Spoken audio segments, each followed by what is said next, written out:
ആദ്യം തന്നെ രണ്ട് ഫിൽറ്റർ പൊസിഷനിലായിരിക്കും. ഈ സാൻഡ് ഫിൽറ്റർ ഒന്ന് ഫിൽറ്ററും അടുത്ത ഫിൽറ്റർ രണ്ടാമത്തെ ഫിൽറ്ററിലായിരിക്കും ഇതിൻ്റെ നോബ് കിടക്കുന്നത്. അതേപോലെ തന്നെ ഈ പമ്പിൻ്റെ വാൽവുകൾ, അപ്പുറത്തെ വാൽവ് പമ്പിൽ നിന്ന് വരുന്ന ലൈനും ഇത് ബാക്ക് വാഷ് ലൈനാണ്. അപ്പോൾ പമ്പിൻ്റെ വാൽവ് ഓണായിരിക്കും, ഇത് ബാക്ക് വാഷ് ലൈൻ ക്ലോസ് ആയിട്ട് ഇരിക്കുക. പിന്നെ പാനലിൽ വരുമ്പോൾ ഇതാണ് ഫിൽറ്റർ ഫീഡ്, ഇത് ഓട്ടോയിൽ കിടക്കുക. അപ്പോൾ നമ്മൾ ബാക്ക് വാഷ് ചെയ്യുമ്പോൾ ഫസ്റ്റ് തന്നെ ഈ ഫിൽറ്റർ ഫീഡ് പമ്പിൻ്റെ സ്വിച്ച് ഓഫ് ചെയ്യുക. അത് കഴിഞ്ഞിട്ട് ഫസ്റ്റത്തെ ഫിൽറ്റർ, ഈ സാൻഡ് ഫിൽറ്ററിലെ വാൽവ് ഫിൽറ്ററിൻ്റെ അവിടെ നിന്ന് നേരെ രണ്ട് ബാക്ക് വാഷ് എന്ന നോബിലേക്ക് ഇടുക. അതിനുശേഷം ഈ പമ്പിൻ്റെ വാൽവ്, ഇപ്പുറത്തെ വാൽവ് അടയ്ക്കുക.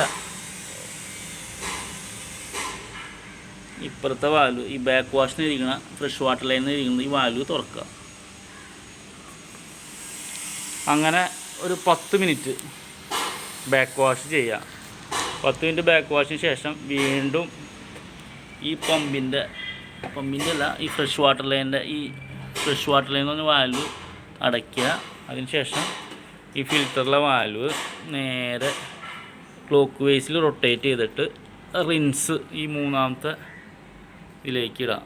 അങ്ങനെ വീണ്ടും ഒരു 10 മിനിറ്റ് ഈ ഫിൽറ്റർ ബാക്ക് വാഷ് ചെയ്യാം. അതിനുശേഷം രണ്ടാമത്തെ filter, carbon filter back wash ചെയ്യണമെങ്കിൽ ഇതേപോലെ തന്നെ ഈ പമ്പിൻ്റെ ലൈൻ ഓപ്പൺ ചെയ്യണ്ട, ഫ്രഷ് വാട്ടർ ലൈൻ ഏത് നേരം ഓപ്പൺ ആയിരിക്കണം. നമ്മൾ ആ വാൽവിൻ്റെ ഓപ്പറേറ്റ് ചെയ്ത് കഴിഞ്ഞാൽ ഫ്രഷ് വാട്ടർ ലൈൻ ഓപ്പൺ ചെയ്യണം. അതിനുശേഷം 10 മിനിറ്റ് ബാക്ക് വാഷിങ് കഴിഞ്ഞ ശേഷം വീണ്ടും ഈ വാൽവ് ഓഫ് ചെയ്യുക. അതിനുശേഷം ഈ സാൻഡ് ഫിൽറ്ററിൻ്റെ വാൽവ് ഫ്രണ്ട് ഫേസിങ് എന്ന ഓപ്ഷനിലേക്ക് ഇടുക. അതിനുശേഷം ഈ കാർബൺ ഫിൽറ്ററിൻ്റെ വാൽവ് നേരെ ബാക്ക് വാഷ്, രണ്ടാമത്തെ ഇതിലേക്ക് ബാക്ക് വാഷിലേക്ക് ഈ കാർബൺ ഫിൽറ്ററിൻ്റെ കാർബൺ ഫിൽറ്ററിൻ്റെ വാൽവ് ബാക്ക് വാഷിലേക്ക് ഇടുക. അതിനുശേഷം ഈ ഫ്രഷ് വാട്ടർ ലൈൻ വീണ്ടും ഓൺ ചെയ്യുക. അപ്പോൾ ഒരു 10 മിനിറ്റ് നേരം വീണ്ടും ഈ ആക്ടിവേറ്റഡ് കാർബൺ ഫിൽറ്റർ, രണ്ടാമത്തെ ഫിൽറ്റർ ബാക്ക് വാഷിങ് നടക്കും. അതിനുശേഷം ഈ ബാക്ക് വാഷിങ്ങിന് ശേഷം ഈ ഫിൽറ്ററിൻ്റെ വാൽവ്, പിന്നെ ഈ പമ്പിൻ്റെ വാൽവ് വീണ്ടും, പമ്പിൻ്റെ അല്ല, ഈ ഫ്രഷ് വാട്ടർ ലൈനിൻ്റെ വാൽവ് വീണ്ടും ക്ലോസ് ചെയ്യുക. അതിനുശേഷം ഈ കാർബൺ ഫിൽറ്ററിൻ്റെ, രണ്ടാമത്തെ ഫിൽറ്ററിൻ്റെ വാൽവ് റിൻസിലേക്ക് ഇടുക. ഒരു 10 മിനിറ്റ് നേരം 10 മിനിറ്റ് റിൻസ് കഴിഞ്ഞതിന് ശേഷം വീണ്ടും ഈ ഫ്രഷ് വാട്ടർ ലൈനിൻ്റെ വാൽവ്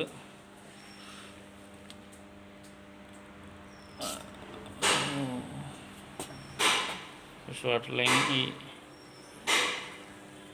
റിൻസ് കഴിഞ്ഞ ശേഷം വീണ്ടും ഈ വാൽവ് ഓഫ് ചെയ്യുക. ഓഫ് ചെയ്തതിന് ശേഷം കാർബൺ ഫിൽറ്ററിൻ്റെ വാൽവ് തിരിച്ച്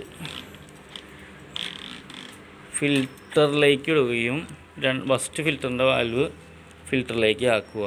അതിനുശേഷം ഈ വാൽവ്, ഫ്രഷ് വാട്ടർ ലൈനിൻ്റെ വാൽവ് ക്ലോസ് ആണ്, അതിൻ്റെ പമ്പിൻ്റെ വാൽവ് അതിനുശേഷം ലാസ്റ്റ് ഈ പമ്പിൻ്റെ വാൽവ് ഓൺ ചെയ്യുകയും അതേപോലെ പാനലിലെ സ്വിച്ച് ഫിൽറ്റർ ഫീഡ് പമ്പ് ഓട്ടോയിലേക്ക് തിരിച്ചിടുകയും, ലെഫ്റ്റിലേക്ക് തിരിച്ചു കഴിഞ്ഞാൽ ഓട്ടോയിലേക്ക് ഓപ്ഷനിലേക്ക് വരും. അങ്ങനെ ഓട്ടോയിലേക്ക് ഇടുക. അപ്പോൾ ഫുൾ ടൈം ഈ രണ്ട് വാൽവും ഫിൽറ്റർ മോഡിൽ തന്നെ ഇരിക്കും വേണം. ഈ രണ്ട് ഫിൽറ്റർ ഒന്നിൽ. അപ്പോൾ നോർമലിൽ പമ്പിങ്ങില്ലാത്ത ടൈമിൽ 0-ലായിരിക്കും പ്രഷർ ഗേജ് വരുന്നത്.